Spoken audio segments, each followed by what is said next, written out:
Assalamu alaikum wa rahmatullahi wa barakatuh.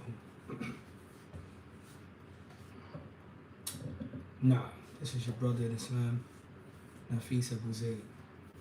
In this particular podcast, we will talk about, inshallah ta'ala, who is man Nafis Abu Zayd, min al-awwal.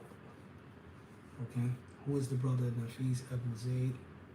The individual who became what we call an imam, one who became not only an imam, but one who became also, by the permission of Allah Jalla wa Ala, talib al-ilm, mubadiya, beginning student of knowledge, a mudarris, a teacher,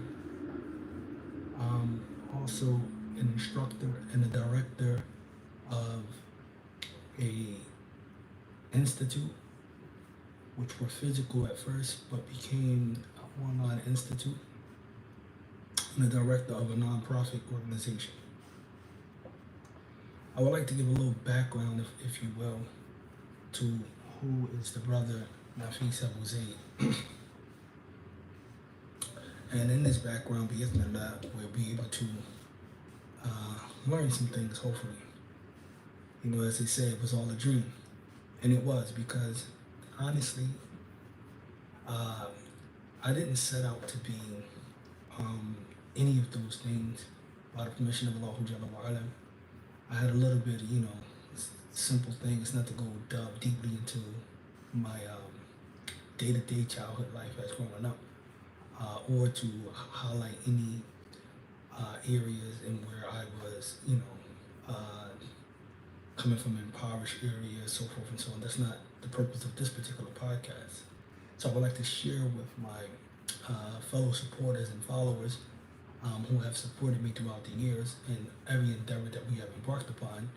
I would like to give y'all guys a little bit background to who is Nafis Abu Zayd. Nafis Abu Zayd, brothers and sisters, let's start with being a talib al-ilm mubadiya.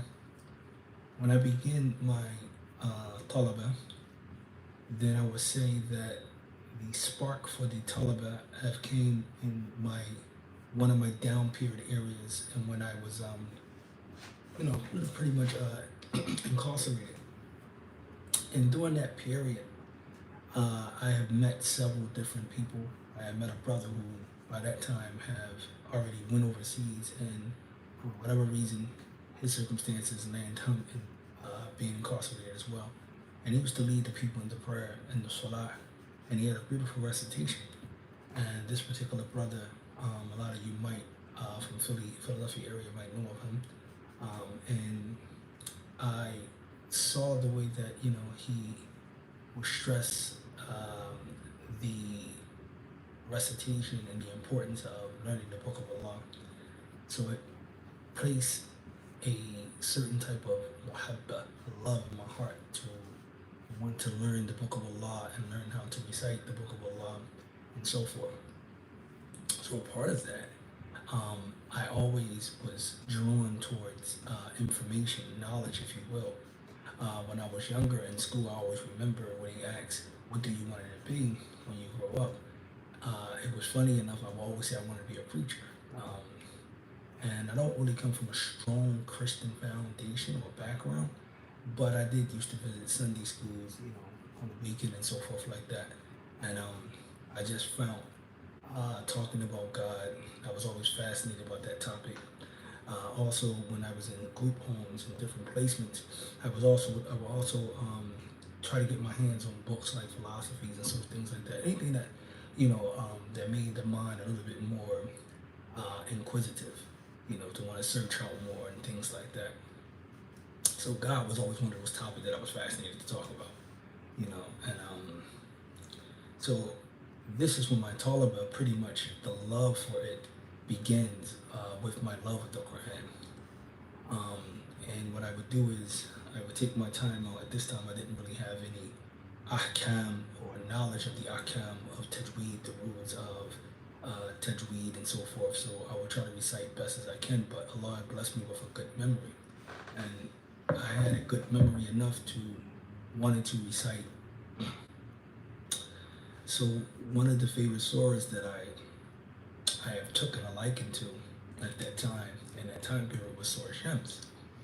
And you couldn't tell me at the time I wasn't blowing like your famous Qari. I was reciting Surah Shams, and by reciting Surah Shams, I memorized it, alhamdulillah, and I take my time out to try to learn it.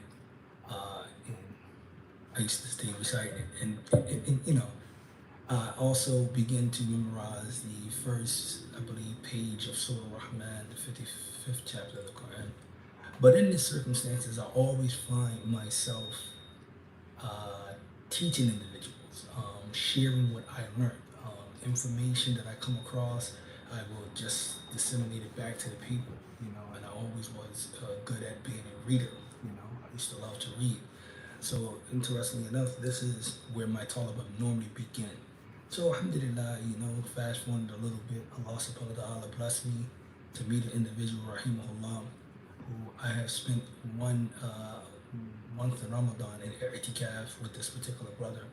And Allah subhanahu wa ta'ala blessed him with some wealth afterwards, and he just came by, picked me up, took me to Jum'ah, and just after we came back from Jum'ah, right out of the blue, he just threw some money in my lap and said, okay, it's time for you to go over and see ilm. So he paid for my trip to go to Egypt and to study some knowledge there. And at this time, or by this time, by the permission of Allah, before I even begin to, my journey of traveling for knowledge, I already had 20 ejazas memorized by the permission of Allah of the Quran. So I already was showing some type of zeal of my love for the Quran, just even grew more. I remember one time working at the Chart House here in Philadelphia as a restaurant, and what I would do is, when I would take the trash out, or because I was a dishwasher, so when I would take the trash out, stuff like that, I would have my little mushaf with me, and I remember memorizing Surah Fatir, the 35th chapter of the Quran at my job, pretty much just going over Quran and stuff like that. So this love, the attach of the Quran was something that was very, Allah subhanahu wa ta'ala placed inside me, and I was always fascinated with the book of Allah.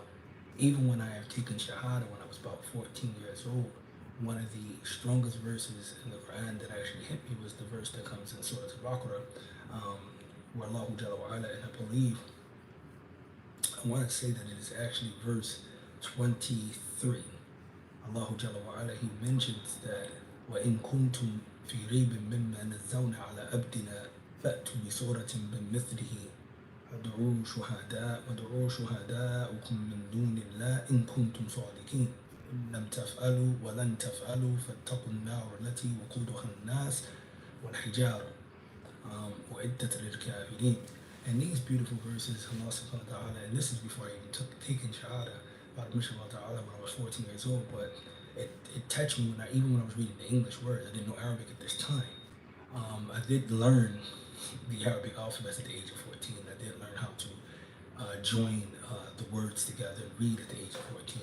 Maybe I might tell you about that story or not. But anyway, the verses, this text was so important that if you are in doubt as to what we have revealed to our servant, then produce something like it and call your witness besides Allah Azza wa Jal if you're indeed truthful. فَإِن لَمْ تَفْعَلُوا, and you will not be able to do it. وَلَن تَفْعَلُوا, nor would you ever be able to do it. فَاتَّقُوا اللَّهَ, so then fear the fire which Allah has prepared for men and stones. And I think that this verse pretty much summed it up for me, so it made me more eager. A little bit frightened in knowing that I couldn't produce this book, so I was fascinated with this book. And so that's how normally it is. So alhamdulillah, fast forward, I get to Egypt, I meet a brother named Noor, whom you brothers have now should be able to meet, those in the Philadelphia area. Imam Noor Abdullah Abu Zayd, the Imam of Masjid Wasatiyya, very beautiful brother, brother Allah. I met with him, we linked up, and we would recite and go over Quran. And this brother was very strong in Loga, he was strong in Quran, he was already half of the Quran at this time. Very strong in at his, and he had a lot of different things with him, so I liked his character. And we would normally get together on Musahaba and things like that. So that was kind of good. For me, that was extremely good. So, I met him, another brother, Allah Yubarak, Abdullah, who was from Ubaidullah, he was actually from he Hussein, he was from Jazair. Hussein, he was from Jazair, and he actually spent some time in England and Britain. Okay, so I actually stayed with him. He invited me to stay at his house, and alhamdulillah, we travel around and do different things, and I was able to visit with him the village of Sheikh Muhammad Sayyid al-Raslan. We would sit in his classes, and when we can, I was actually able to sit with a Quran teacher who would come to the village. And this particular Quran teacher, I read 2 pages of Surah Baqarah over him, and other actually would talk to him after the class and so forth, and I would watch other students read different portions of the Quran. We also had another Arabic teacher that would come out. So this was like some of the stages of my talaba. But I always been, a type of person that was so eager to learn. I didn't wait for someone to come along or wait to be in front of someone to just say, I'm going to learn. I remember Tawfiq Abu Zayd, Hafidhullah, you might know the brother. I remember when I was incarcerated, he would come up to the county at that time, and I had got my hand by another brother that I met that was incarcerated. He got released. He had sent me a gift, and he was telling me that this gift is nice. He sent me Salatul Rasul from Muhammad ibn Wahab. And I remember I had a copy of it at the coming out of Ta'aleem service with our brother Abu Zainab Tawfiq, and he would tell me that memorize that book, really, it's more precious than gold. From there, I just started memorizing. Alhamdulillah, I was able to finish the book, complete it, the 10 pages, and I was so eager, and that's how it was. I began to start learning Quran, I began to start listening, and then I noticed that I was the guy that was teaching everyone else. So I would pick up the books, and I was always drawn to teaching. It was just, fascinating. We want to talk about Allah, then I'm in for it. We want to talk about the Prophet, something that I'm all for it. So this was like sort of like that. So I began to memorize. I think when I left Egypt, relatively being there short, I only had one surah to complete, and the entire Quran would have been done. It would have been completed by the permission of Allah Jalla. I still had to read over, a teacher and so forth, and things like that. If I wanted to go to the route of getting the ijaza, I need dunyawi, as opposed to getting the ijaza into Allah, because the ijaza into Allah, it's more stronger than that. But however, the ijaza that was done with the people, it's a process for it. You have to read and do certain different things, and people have different methods in terms of how you ascertain the worldly ijaza. So anyway, alhamdulillah, Surah Al-Araf was the only surah that I had not finished from the Book of Allah. And meaning by the time I was leaving Egypt. So when I returned back to the States, alhamdulillah, within that time period, within that year, I was able to complete Surah Al-Araf by the permission of Allah. So I was able to complete the entire whole Book of Allah, only by the fadl of Allah subhanahu wa ta'ala. And from there, when I came back from Egypt, you already know what's going to happen. I was approached by certain individuals, and they think just because you spend some time overseas, you go study, that, okay, you need to be in front of the people teaching. But I was used to being in front of the people teaching, not in the sense of just looking for leadership, but not, I just was passionate and allowed to teach. So from that route, Allah Jalla decreed that I go and help out at a musalla at this time, that then we have the ruling that it became a masjid. And I stayed there for quite some time, where I developed a lot of learning, a lot of teaching, a lot of helping, and I was able to become an imam, and towards the sense of the word, and helping out with this community for almost about a span of 8 years. That I was there and developing certain things, and then alhamdulillah, the mahad. It was within those 8 years that Allah subhanahu wa ta'ala given me the dream of the mahad, of the mahad actually becoming something. And I remember it like yesterday, how potent that dream was, of the students coming back and providing a platform, because at that time we had a masjid, and then we had the building that was next door was like a store. So when Allah decreed that everything fell under my hands, what we did was, it was already a door that was blocked up that connected the masjid to the store. So what we did was, we just knocked that wall down, placed the door in between both places, and then connected both buildings truly, okay, as they was already connected, and then we connected those buildings. So then we made what we call a mahad, an actual center. Our brother Tawfiq, Coach Gaines, or Tawfiq Gaines if you want, he was very instrumental in helping us understand that picture because the masjid was called Masjid Toba, located in Kensington, but then we changed the name to Masjid Ibn Taymiyyah, and we also had the store, and then we had the school, which was developing as far as the Mahad Ibn Taymiyyah. So the brother, Coach Gaines, was saying, Nafis Abu Zayd, how would the people actually know how to put everything under one thing? You're confusing them. You say you got this, you got that. You might just make it one under one umbrella. So what we did, we chose to call it we chose to call it the Mahad Ibn Taymiyyah, the actual center of Ibn Taymiyyah, which consists of the masjid, it consists of the store, it consists of the free public library. Because at this time, the free public library wasn't built, so alhamdulillah, we endorsed that, we built it, and then a lot of people came and contribute. And also within this time, we also established a nonprofit where I became the director, and we had a board and so forth like that. And a lot of these things happened. So it would just all happen in one sprout. You know, we was trying to call the students to it. We had a meeting with several students to get them to understand the importance of having an actual school. We had a website actually built, designed, and then it's so surreal to watch your dreams come into reality. I mean, it increases your iman, your faith into your Lord Jalla, and we watch the Mahad just grow. The public library and so forth. We watch people donating books, donating money, donating their time, anything they can do to help. And we were in a area that really was kind of like hectic, real hectic, you know, a down era, urban area, very drug infested area. And we were able to accomplish so much in so little bit of time of, you know, producing and putting the Mahad together. So Allah Jalla decreed that the Mahad actually be that all of this was going to come to an end. You know, not the Mahad itself, but the physical location now, the physical location. So that's how my talaba began. And you see in that story, it's also how my teaching and my directing and so forth and becoming an imam also began. And I'm going to tell you guys, man, it was definitely challenging. It was frightening. I was more so, you know, afraid a lot every step, you know, because once you step in the area and people know you for one thing and you become something else in front of their eyes, you're going to be met with a lot of challenges. And that's what the case was. I was met with a lot of challenges. People that I didn't expect to turn their head towards me or to feel some type of way towards me. It was actually happening. Whether they like it or not, whether I like it or not, it was happening. You know, and it wasn't due to me.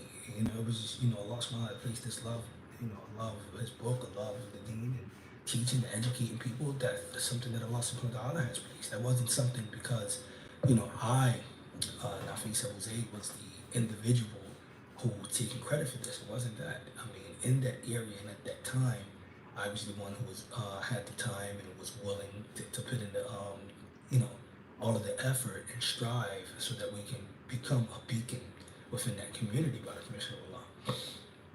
And a lot of the different brothers who Allah Jalla favored to stay overseas longer than I have and actually go to universities and graduate and so forth, a lot of them didn't have the time to put in this particular area. And so by default, I became the imam down there. I became the resident talib student. I became the person who was the resident teacher, the individual who barely can, you know, pronounce his words correctly, but Allah subhanahu wa ta'ala gives to whom He wills. And I didn't look like the regular talib ilm, you know, as I guess, you know, or have the name and so forth. But alhamdulillah, I had the zeal and the drive to do what was necessary, needed, you know, and in terms of that. So Allah Jalla wa Ala has, you know, favored me in that regard. And so the challenges that, you know, definitely meeting, you know, brothers falling out with you, people holding you up to certain expectations, different things, you know, you're going to meet, you know, within trying to live out this actual dream. Who is this guy? Who do you think he is? I mean, I remember having encounters with people who Allah Jalla blessed with more information and being exposed and being in front of ulama than I have. And these individuals, they were saying stuff to me that was, you know, kind of outlandish at that time. Who are you, you know, compared to me and compared to this particular brother and our time studying, you're pretty much this. And it was like, I couldn't believe that I was meeting all of this, but then I could understand from what I learned of the Quran and so forth. So I developed this love for the Book of Allah, and Allah Jalla wa'ala raised me. And the statement of Umar ibn al-Khattab actually comes to mind because he said, really, this book lowers the basic people and it really honors and elevated people. And I remember when I got to Egypt and I only had 275 American US dollars in my back pocket, and I got to Egypt not of my own money, but someone else giving it to me. I remember when my brother Noor said to me, he says, indeed, the Quran has the ability, what, to honor you, like it elevates you. Just by the Quran itself, look where you're at now. I'm in Egypt, don't know anyone, okay? And by the permission of Allah Jalla wa'ala, my man Noor, who've been in Egypt before me, has Abu Noor, as I'm talking about, not Noor. I met Noor in Egypt, but Abu Noor plugged me in with a couple of people that was over there, so to help me, once I get out and be able to get acclimated within that actual climate of Egypt. So I'm saying all this to say that the dream became a reality. Now here we are, going strong, the nonprofit organization. Even though we don't have a physical location, we're still in service in the community for years. I mean, we have entered the social media realm, especially Facebook, predating back to 2016. And from 2016, here we're at 2021, and we're still going strong with, alhamdulillah, we now have a lot of different things. We now have our own shop, e-commerce, where you can buy the products of. This was not always the case. We now have our own podcasts, okay? We also have a lot of courses online now that's available for people who want to learn Arabic, who want to learn at the beginning stage, who want to learn on their own, who want to learn intermediate, who want to learn advanced. We have a lot of different other things at the Mahad that we pride ourselves on as far as teaching traditionally, but also very relative, relating to the people that we are talking to, practical knowledge, promoting practical knowledge, and we're able to do that here. Whereas though you don't have to feel or be something else or something that you aren't in order to experience learning the religion of Islam. And that was, all by the fault of Allah subhanahu wa ta'ala to be able to do something like that. So we wanted to share this guy with you guys. Who is Nafis Abu Zayd? Who is your instructor? To see some of the things that, I have went through, just to get to where we at now. It hasn't always been like this. I remember one story I tell you that I remember I was reminding a brother of this when we used to be in the masjid, and no one would show up for class. No one would show up for the dars. But the brother advised me that there was something new out there on social media, which was Periscope at this time, and he was like, you can begin to open your doors on Periscope. So I remember after Fajr, we would give classes and nobody pretty much would show. And we would have we would just be in the masjid with the phone recording on Periscope, and we'd be talking to an empty masjid, but we'd be talking to people who join in from different parts of the world via Periscope. So I remember going through those stages where you had people wouldn't want to take from you. Who is this guy? This guy got a hair of a raisin. He can barely pronounce his words. Look at him, he's not what we know at the Talib Ilm. We have other students of knowledge in the city who don't recommend him, who, doesn't see him or consider him to be clear, etc., etc. And you being faced with all of these different things within this in this society, sometimes it can put a lot of pressure on people who have to realize that you're not doing it for them, you're doing it for Allah Azza wa Jalla. So yeah, you hear a lot of times, I had du'ats who are famous tell me they could never work with me on the platform of Islam or teaching Islam because, for whatever reason, they can never see themselves working with me. And because I'm not, I guess I don't have those certain things. But I didn't stop there.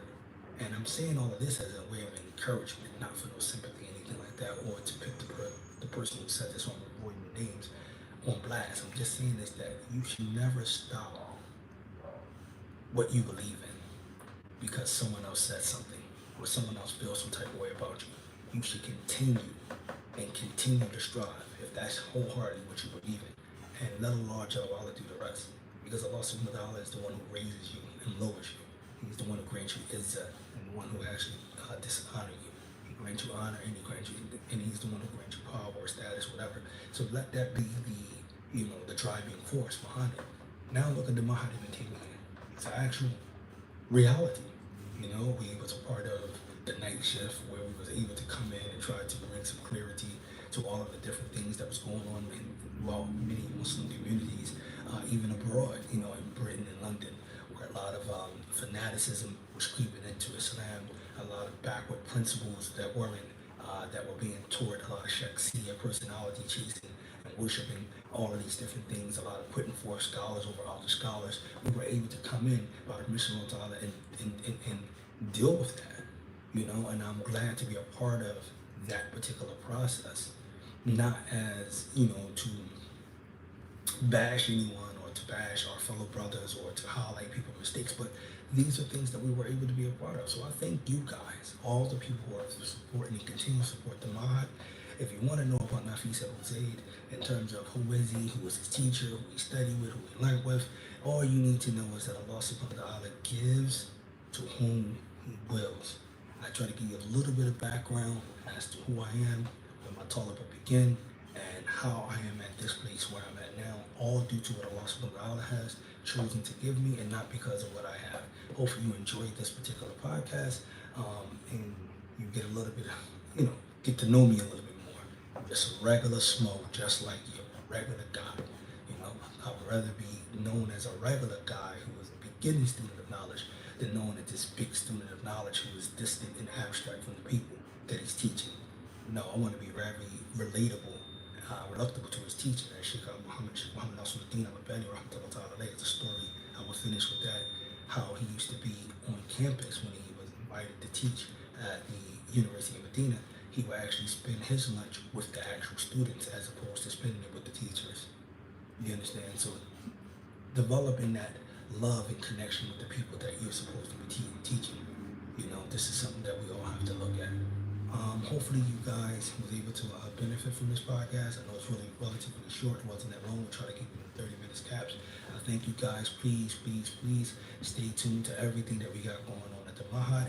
Support in any way, whether you're listening, whether you're taking one of the courses and you're benefiting from that way, whether you're actually buying one of the products or merchandise that we have, continue, or whether you actually subscribe to our podcast, continue to, inshallah ta'ala, support the Mahad, and let's continue to push this stream forward. Assalamu alaikum wa rahmatullahi wa barakatuh.